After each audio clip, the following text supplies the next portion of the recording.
Is everything illegal in America today? Wait, I can't give it to you. I could get in trouble. We were just selling lemonade. I go to the front door, there's about 6 or 7 black vans, all with guns, enough to scare the crap out of you. The police came after this grocery store. It seemed like they thought we had cocaine in the papayas or something. How are you going to tell me what I should and shouldn't eat? Most Americans support laws against prostitution. But what if it were legal? Here it's safe. What if drugs were legal? One country's tried that. I think it's working.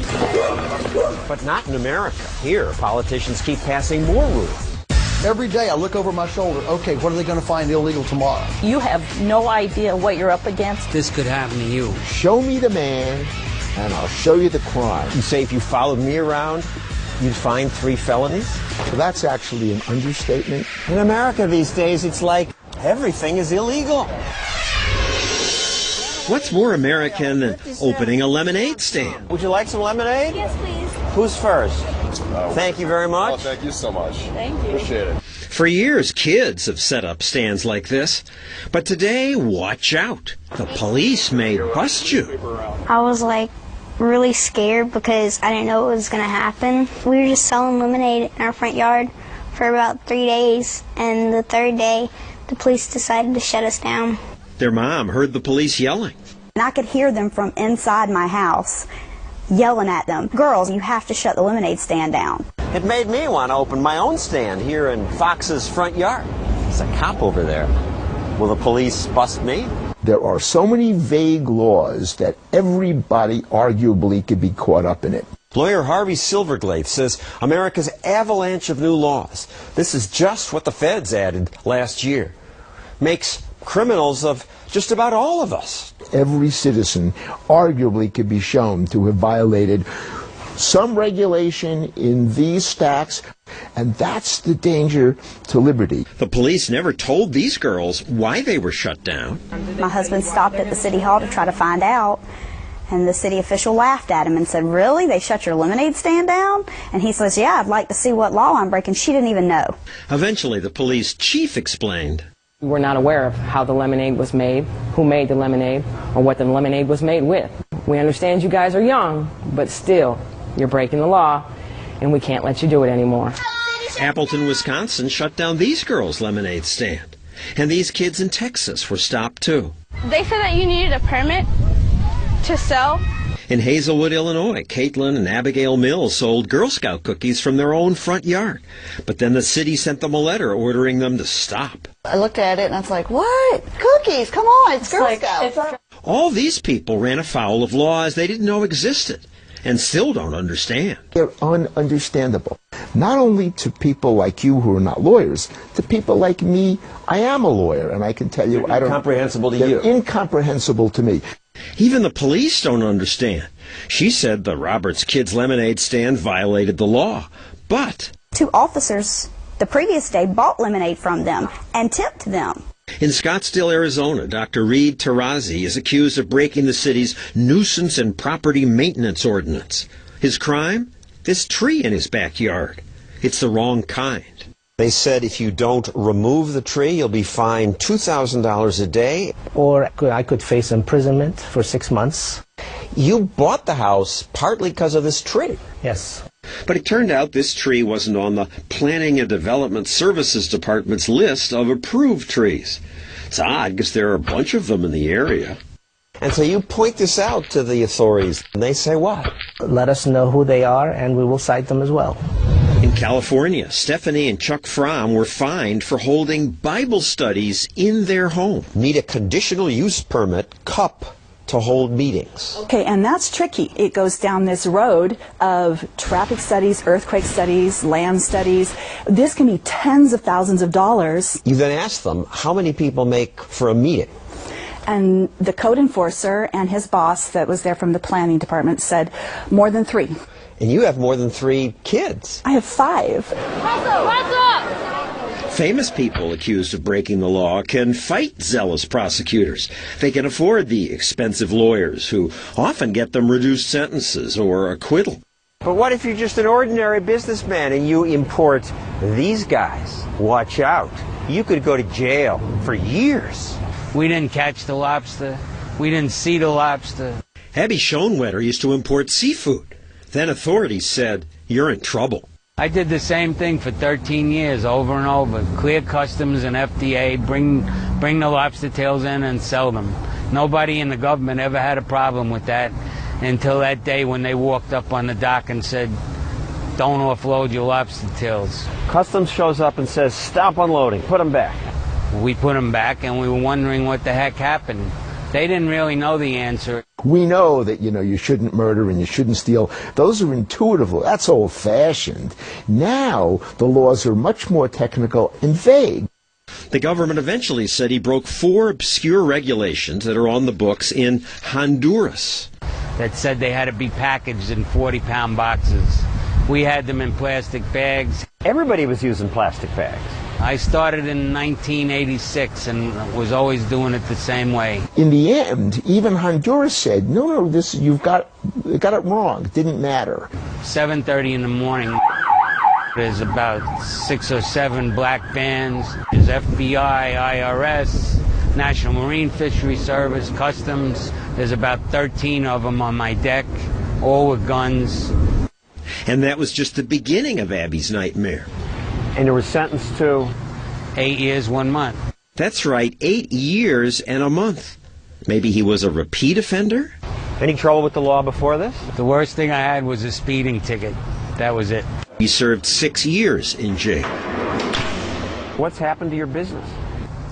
I went broke. What's happened to your family? They went broke also, and it broke up. My kids are back home with their mother, and that's the story. I assume these attorneys general and state's attorneys, they're not evil people. Okay, they're ambitious, they want to make a name for themselves, but they don't want to hurt people who didn't really do nasty things. Most are not evil, but there are a lot of fanatics. Prosecutors have noticed that other prosecutors like Elliot Spitzer, Rudy Giuliani, Senator Richard Blumenthal won high office by racking up impressive conviction records. You see all these regulations around here? They will comb the books and they will find something. This could happen to you. They can take any law that they think you broke and take you to trial. And whether you win or lose, you're going to lose. Because by the time you're done fighting it, you're broke. Of course, the government never goes broke. They must have spent $1 million taxpayer dollars going at it. I heard they spent $5 million. The amount of money that it takes bankrupts the typical individual. How much money does it take? Oh, I've had clients who have spent $10 million. I cannot even imagine how much money they spent prosecuting my husband. The feds tried Jill Barron's husband, Jack, and lost. But instead of apologizing for getting it wrong, they now threaten to fine him $37,000 a day. What terrible crime did the government say Jack and Jill committed? Trying to build a house on their own property. The county gave you permission to build a house. Yes, they did. And they inspected the foundation and approved it. So you started to build. Mm-hmm. But a government-owned drainage ditch nearby was clogged with logs, so Jack asked the government to fix it. They told my husband, "We are backed up 6 months. If you can clean the ditch, go ahead and do it." So he used his backhoe. He removed huge logs out of this ditch. The water poured off the land, and we were cited 1 felony for cleaning the ditch. What? A felony charge. It gave the property the appearance of being a wetlands. The state government floods your property, and then the federal government comes and charges you with felonies for building on a wetland.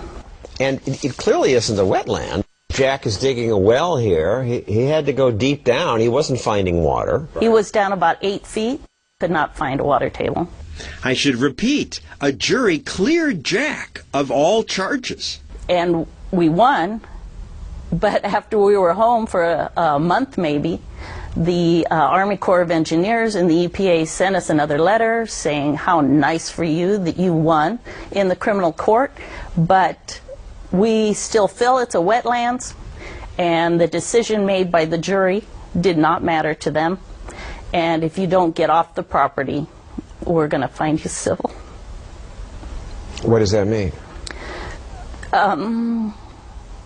$37,500 a day. They've had to sell their home. Now they live in a modified trailer. So this has already almost taken everything you have. Well, yeah, or I wouldn't live like that. And their life savings? We'll be bankrupt, obviously.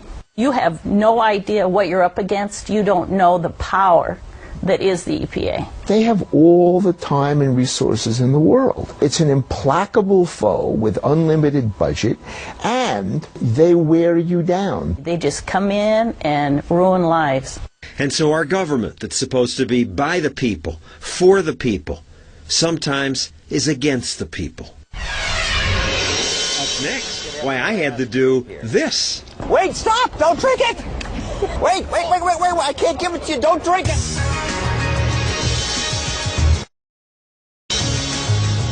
Lemonade for sale. The fact that American police now tell little kids that they don't have the proper permits to do this 50 cents. made me wonder, What does it take to open a lemonade stand legally in America? a call to the New York City Information Department directed me to this website.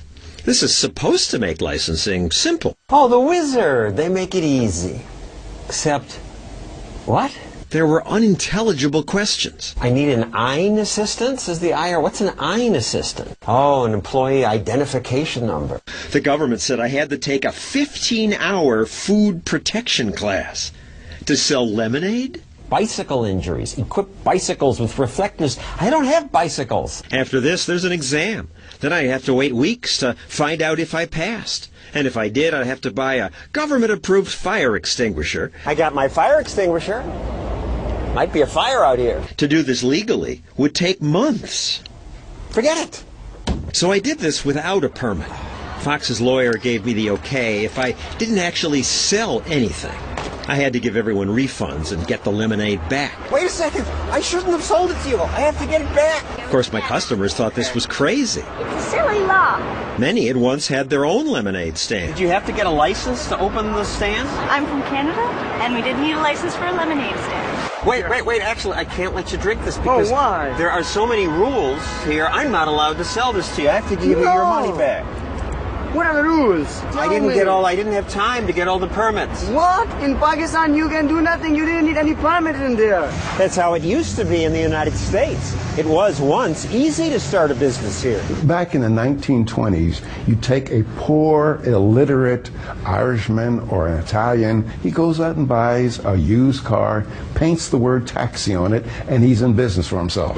Walter Williams is now an economist, but as this old documentary showed, he got his start driving a cab. I made about $125 a week.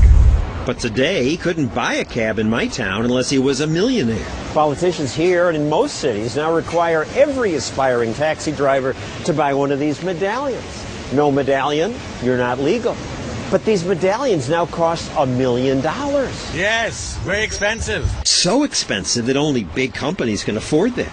So now these drivers are not entrepreneurs, they're employees. Yeah, it's because of the medallion. I cannot drive my own car. It restricts entry, and the purpose of these licenses is to keep outsiders out. No, so it's that to create a safe and orderly marketplace. I believe that. No, the purpose of the licensing is to keep outsiders out, so the inns can charge us higher prices. There you go. One of the few remaining places where it's still easy to start a taxi business is Washington, D.C. These drivers like that. It's the last bastion of free entrepreneurial system in the industry in America. But now this lobbyist wants to end that freedom. You have to regulate. He wants to bring the dumb medallion rule to Washington, D.C. He wrote a bill that would cut the number of taxis allowed in half. There's too many taxi cabs. These D.C. drivers don't think so. Kill the medallion bill! They like being allowed to work. But the lobbyist convinced this D.C. city councilman to sponsor his bill. We want to professionalize our taxi cab system. Professionalize the system? What's that mean? Well, we want to make sure that the customer has a good riding experience. That sounds good, but... What is this? What is this? Regulations already in the book subject every driver to petty harassment. This is unacceptable right here. Still, at least in Washington, the open entry rules allow newcomers to enter the business. Washington, D.C. is the only major city in America that allows and open entry. Isn't that good for poor people? No, it's not good. A medallion system is what is needed. But that squeezes newcomers out. And newcomers should be squeezed out. Why? Because this is a regulated industry. How much you get paid to lobby for this? Well, I get paid by the hour. And my rate per hour is $775. This man, you know, he's about money. I can't blame him. But don't hustle me. I'm told you're paid by the taxi king, Jerry Schaefer. He's using you to squeeze the competition out. I'm being paid not by the taxi king, but by the taxi... Bunch of taxi kings, kings and queens and jacks, to keep the little guys out. By some kings, queens, jacks, and just some poor little folks. Poor folks rarely pay lobbyists, and if he gets his regulation, poor people won't become taxi entrepreneurs.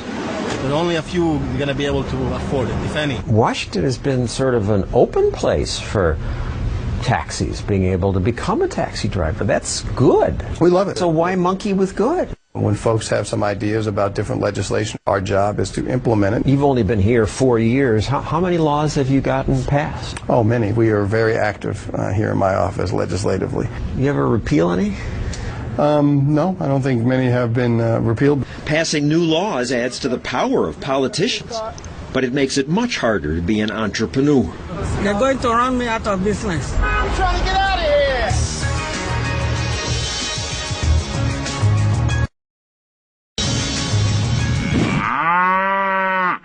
Who decides what you eat? You? Turns out, no. Some towns banned Happy Meals. One banned all new fast food restaurants. My town's mayor wants to limit the salt I can eat. And if you sell certain things that the food police disapprove of, you better watch out.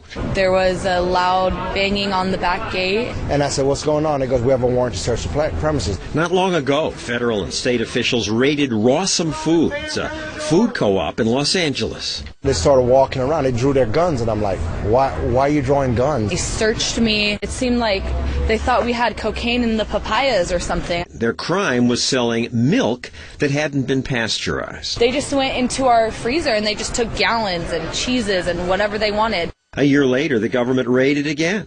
They also raided Sharon Palmer's farm, which supplies Rawsome with its natural food.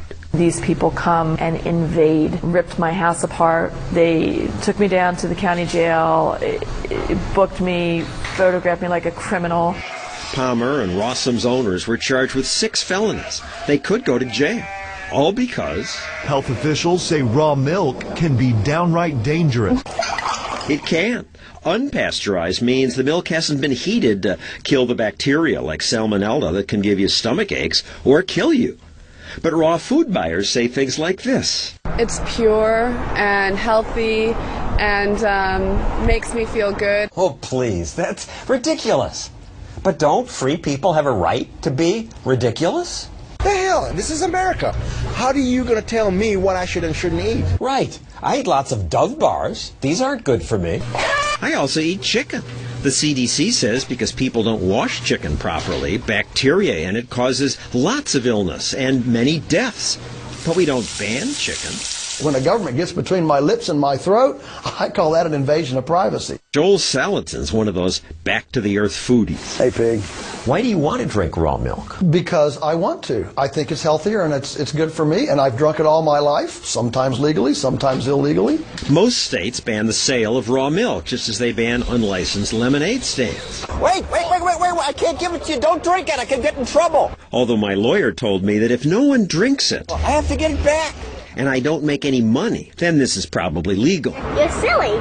That indicates this whole societal prejudice against terrible business people. You know, anyone who's in business is a cheater, a villain. The CDC says hundreds of people have gotten sick from raw milk. More than that have drowned in backyard swimming pools. I think we should fill in all the backyard swimming pools and outlaw them.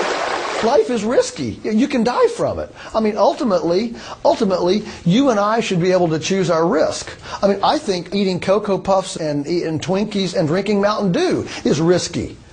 But I'm not asking for a government to tell you that you can't do it.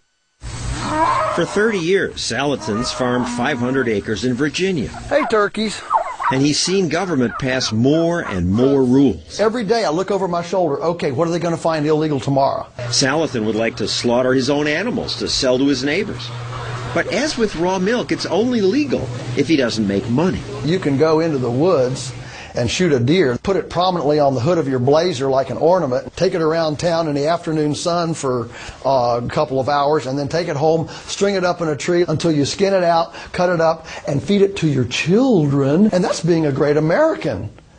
But if I take one lamb or one pig and get all the neighbors together and we have a community killing like they used to do, and one neighbor pays me a penny, I'm a criminal. It's logical to think we need government to protect us. If that is what you think, that's fine.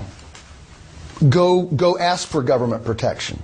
But allow my customers and me who don't have faith in the government, let us opt out. Hey, pig. Basic food freedom of choice should be as important as the freedom to worship, speak, or own a gun. What you doing, pigs? What about the freedom to record public officials doing public work? I'm a reporter. Coming up. Well, you going to jail? In America these days, you never know what's legal. You're going away. You'll be arrested for trespassing. I did nothing. But can police legally arrest you just for filming the authorities? That's next. Our government adds thousands of new laws every year. The feds alone added 80,000 pages of new regulations just last year.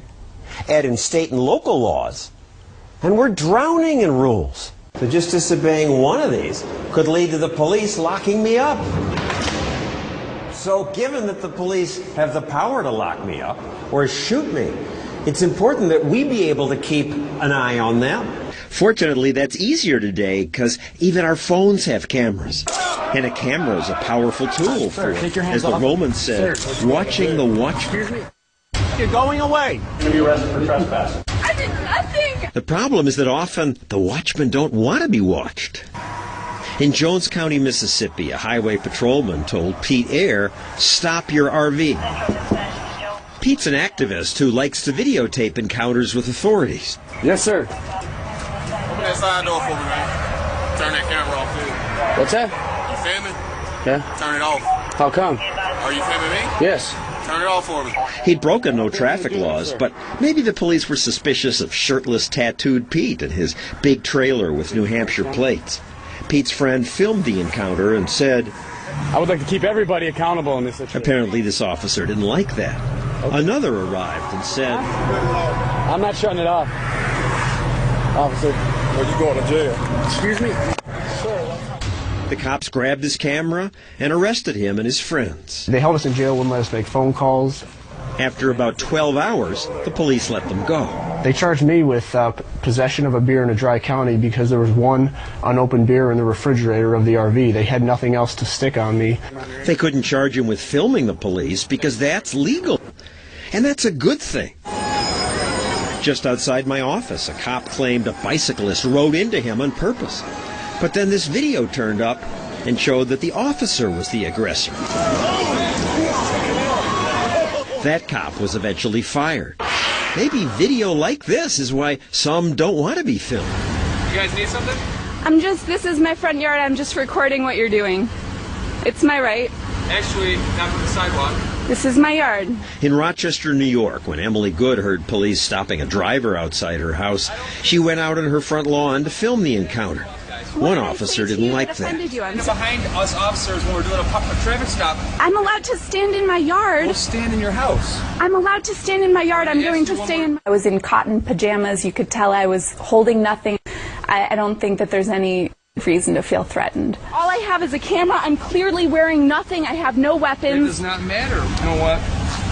You're going to go to jail. I'm observing what they're doing and they're arresting me. I don't understand what's going on. The officer took her to jail and charged her with obstructing governmental administration. I did nothing. I did nothing. I'm not doing it. I think that the young police officer is high on his power. High on his power is a little harsh.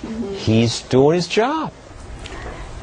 No, it's not his job to take people, observers from their own property and put them in jail. A month later, Emily put this video online. It was viewed thousands of times, and some viewers criticized the police. So you post the video on YouTube, and they come back. In uniform, 4 officers. Police showed up outside a meeting of Emily and her friends and started writing tickets for parking violations, like parking farther than 12 inches from the curb. Can I see it? Can I see the ruler? Her friend taped that. Okay, that's 12 inches from the curb. After the media picked up on the story, the police chief said his officers' actions were inappropriate. Charges against Emily were dropped, but no officer was ever punished. They never are, as far as we know, even when they arrest news cameramen. Go away now! Go away now! Phil Datz tried to film a police pursuit. All right, you're going away. Okay, I'm walking away, but I'm asking you. Because it's an active scene and you're leaving. All right, no place. Go away. No. He went away. He moved across the street, but then the officer drove up to him there. Sergeant, I told PIO, they told me to go back to the doors open. Put it down. Put it down. Put it down. You're under arrest. They charged Phil with obstructing government. Did you obstruct the government? Absolutely not. At the point I was arrested, I was probably 1,000 feet away from the officers. Charges were dropped, but again, the officer was never punished. None of the officers who arrested Pete, Emily, or Phil would talk to us, but the head of one police union sent us this written comment. He says this has become a serious safety issue. I'm afraid something terrible will happen. Well, the opposite is true, because if the officers are doing the right thing, the video is going to show that. True. This hijacker rammed a cop car.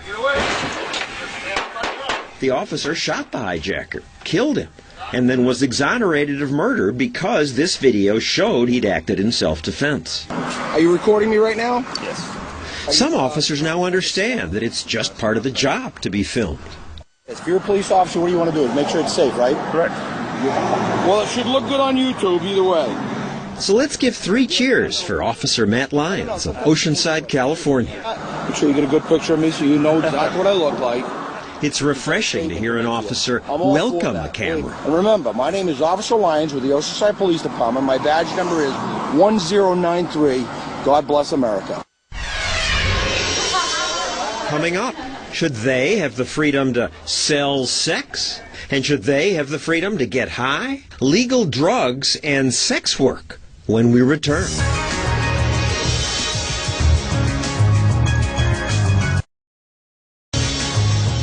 Lots of people in American jails are here for drug use.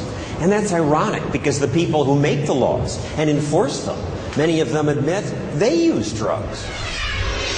Which of you are ready to admit to having used marijuana in the past? Senator Kerry, yes or no? Yeah. Yes. Edward? Yes. The audience applauds. And I didn't like it. And didn't inhale. I inhaled frequently. That was the point. Everyone laughs. Yet these same politicians oversee a system that does this. Drug raids like this one happen in America more than 100 times every day. Neil Franklin once led such raids. You've locked up hundreds of people for drugs? Absolutely, and have been responsible for thousands being arrested. You felt good about it? Yeah. We really thought these drugs made people evil. But 10 years ago, Franklin decided that drugs, even hard drugs, do much less harm to Americans than the drug war. Drugs can be and are in many cases problematic, but the policies that we have in place to prohibit their use are 10 times more problematic. Conducting drug raids is one thing that changed his mind. On this raid, a SWAT team broke into this family's house, shot their dog. Once inside, they didn't find any drugs. The owner was just charged with possessing drug paraphernalia. We just don't end up with dogs being shot. We end up with kids being shot. We end up with search warrants being served on the wrong home, and innocent people on the other side of the door thinking that they are protecting their home. We should be kicking down more doors. Paul Chabot was a White House drug czar advisor under President Bush and Clinton. They're not kicking the door of somebody smoking a doobie on their couch. They're kicking the door of somebody who's a violent person with a known history to be dangerous. When they get it right, sometimes they make mistakes, terrorize people. Because that accident happens should not be the reason that we do away with the program. Do away with it, says Franklin. It didn't stop drug use, but it created violence. Tens of thousands of people are dying. Not because they get high on drugs, but because when something's illegal, it's sold on the black market. And that causes crime. Drug dealers can't call the cops if someone tries to steal their supply, so they arm themselves to the teeth and form gangs. We have the violence of these gangs competing for market share, and people get hurt. Especially kids. Drug gangs constantly look for new recruits. Some of these gangs have better recruitment programs than Fortune 500 companies. They know what to say to kids. He demonstrated how they recruit kids. Check this out. Look what I got on my feet, man. Wouldn't you like a pair of these? Just run right over there to Foot Locker, get yourself a pair. When you get up, come back and show me them, man. Okay, kid comes back, man, they looking good, man. Wouldn't you like to be able to buy a pair of them every week? Man, if you hang out with me, this is what you could be. You could have this. A few days later, the dealer sees the kid again. What, you dissing me or what, man? You know you owe me. Well, you offered me sneakers. You got my $120? Oh, you don't? Okay, well, here's what you got to do. You hold this for me. That's all you got to do for me, all right? Just stand here. Just stand here and let me know when 5-0 comes, and you'll get to keep the sneakers. I got you. And if drugs were legal, people assume there would be more of that. No, so you don't understand. It is the policy of prohibition that causes that environment. And we don't have these kids on the corner, you know, I got a fifth of Jack Daniels here for you. You want that? Jack Daniels is sold by businesses in safe, well-lit places. There's no violence here because this is legal. But there used to be violence in places like this. Gangsterism was a natural sequel. Violent crime is why America ended its 9 years of alcohol prohibition. Al Capone, commissar of vice and corruption. We created organized crime. Al Capone. Organized crime existed well before prohibition. But much less of it. Here's the murder rate about 80 years ago. It rose when alcohol was banned, dropped when it became legal again. If we were to do away with our drug laws and just sort of legitimize narcotic use in this country by saying let adults do what they do, we know statistically the drug usage numbers are going to skyrocket. But we don't know that. People think were it not for drug laws, drug abuse would be rampant. But Portugal decriminalized all drugs 10 years ago, and the number of abusers did not skyrocket. Actually, they have. In Portugal, which people often talk about today as a success, it's actually a blatant failure. We went to Portugal. He's just wrong. We had a huge problem with drug use. This man is Portugal's drug czar. We had around 100,000 people hooked on heroin. 15 years ago, heroin users shot up in the streets and junkies set up tent cities. Then, instead of doing what we've done, they tried something different. They decriminalized every drug. Crack, heroin, you name it. It's legalization. We have the most liberal model in the world. Drug use is treated more like a parking ticket than a crime. People caught with drugs, like this man found with hash, get a slap on the wrist, sometimes a fine. When the law passed, did stoned people run wild in the streets, taking heroin and crack? That's so not true. This woman served in Portugal's parliament. People now take a more responsible attitude towards certain drugs. There's no police after them to choose for them. Despite that freedom, independent studies found that the number of people who say they regularly do drugs stayed about the same. And more importantly, the numbers of addiction itself decreased a lot. We saw this woman openly smoking a joint near some police officers. But we saw more public drinking than drug use. Drug abuse is down, say authorities, and drug crime is down. The police forces were a little bit suspicious. At first, this police inspector had doubts about the law. But now he says it works. The level of conflicts on the street are reduced. Drug-related robberies are reduced. In fact, now the police are not the enemies of the consumers. And teen drug use is down. It brought some peace to this debate. But in America, the drug war rages on. Coming up, another war against prostitution. We don't sell access to the intimate self. It creates the idea that human beings are no different, no better than stuff. But these sex workers say, what is she talking about? I choose to do this. This is what I want to do. In these piles of laws, there is one law that most of you agree with, the ban on prostitution. In America, sex is okay, money's okay, but sex for money, that's forbidden. 7 women arrested and charged with soliciting prostitution. Do you have anything to say, ma'am? The women hide their faces. TV reporters treat prostitution like most other crime. We got exclusive pictures as Vice cops set up a sting at a Center City hotel. Cops, posing as Johns, easily lured 5 women to the high-rise hotel, even using the yellow pages. Even using the yellow pages. Think about that. It wasn't at all difficult for the police to discover the lawbreakers. Heck, the yellow pages in my town have 15 pages of so-called escort services. Sex work is common. Police ignore 90% of it.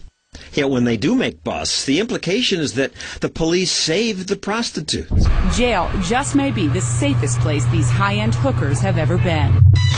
Really? Jail is the safest place these hookers have ever been? I doubt that. More importantly, where sex work is legal, there's little danger. Here in Nevada, for example. Here it's safe. We have a problem, the sheriff comes. Brooke Taylor says sex work is like any other sales job. I mean, we are entrepreneurs. We are independent contractors, just like any other business. She works at the Bunny Ranch, one of 28 legal brothels in America. Dennis Hoff is her boss. You're a pimp. You're exploiting these women. I'm not a pimp. I have a license to do this. All right, you're a licensed pimp. 500 women choose to rent out their bodies at his brothel. Your claim you're having fun? Oh, yeah. Being bought? Sold? Oh, you have fun when you have sex, John? If we were being bought or sold, we'd be crying and kicking and screaming when the transaction happened. Are we doing that? No. But wait a second. Don't you feel demeaned? Not at all. The U.S. State Department calls the act of selling sex for money inherently demeaning. Sex is supposed to be spontaneous. According to whom? Who made the sex laws? It's just for money. Right, well, don't you model for money? It's the same thing. Sex is different. Sex is more intimate. You're still showing your body or exploiting yourself. I choose to do this. This is what I want to do. I assume you have no other options. You felt I have several options. Before I did this, I had a nice paying job. So why do you do this? Because I want to. These girls can go out on dates and give up sex, and it's fine. But if a guy leaves a $100 bill on the dresser, there's something wrong with that? Interesting question. It's not that complicated to appreciate why we don't want to legalize prostitution. I put it to former prosecutor Wendy Murphy. She's locked prostitutes up. We don't sell access to the intimate self. It creates the idea that human beings are no better than stuff. Slavery is against the Constitution. It has been for a long time. We find it But slavery is involuntary. That's forced. Prostitution is very close to slavery. It's inconsistent with everything we know about what freedom means, to subject humans to market forces. What? She lost me there. Humans are subjected to market forces all the time. Ever see a fashion show? Or a professional sports draft? Or a boxing match? 2 men could beat each other's brains in a boxing ring legally. Why shouldn't these girls be able to have sex for money? Sex workers told us sex is just a job, one better than some others. The girl at McDonald's doesn't love making burgers. The guy at Duane Reade doesn't love stocking toilet paper. Cammie Parker dropped out of a prestigious college because she wanted to do sex work. If I don't like somebody, I don't have to be with them. Opposite of slavery, I think. Nevada's got it right. Not all of Nevada. In Las Vegas, it's illegal. They got lots of disease, lots of robberies, $2 million worth of property thefts reported last year. Prohibition does not work. If you want disease, if you want money going to criminals, then keep it illegal. By keeping this illegal, you kill people. People don't get AIDS tests. They're afraid to report crimes to the police. In Nevada, in parts where it's legal, there's no crime. Oh, please. You can't die of AIDS from prostitution if you can't engage in prostitution. You can't. But they do engage anyway, even when it's illegal. So people it's just underground. Okay, so people rob banks too. We can't regulate. Force stealing money from people. This is consensual. No, if Big difference. People will want to do things that are harmful to them. I wish you could talk to the women from the Bunny Ranch about this. And I'd be like, I can save you. I was glad she said that because the sex workers had stayed to listen to her comments. You guys are beautiful. Now they came forward to join the conversation. They work in a legal place. They say it's great. We like it. We like it. It's your own choice. If you want to do it, do it. And if you don't like it, then leave. I'm happy that you're happy. That's terrific. The fact that you are having a good time is not an excuse to ignore the harm. Tell me why it's so bad for me. Darling, it isn't about you. And you say we get our souls sucked? You. I have been nothing but happy. I believe that the majority of prostituted women suffer harm that is so serious, I would compromise your freedom to protect the majority of women. Absolutely. So you want to basically tell everybody in the world what they can and can't do with their own bodies and take away everybody's freedom of choice. I would like to live in a world where people didn't hurt each other. You should be ashamed of yourself. The Senate Majority Leader agrees. The time has come to outlaw prostitution. Americans are nowhere close to accepting what you do. Because it's sex. Relax. It's just sex, America. Even if you support the laws against sex work or drug use, do we need all these laws? So many that no one understands them? So many that even the government admits it can't count them all? No! Let's get rid of some of these laws. That's our show for tonight.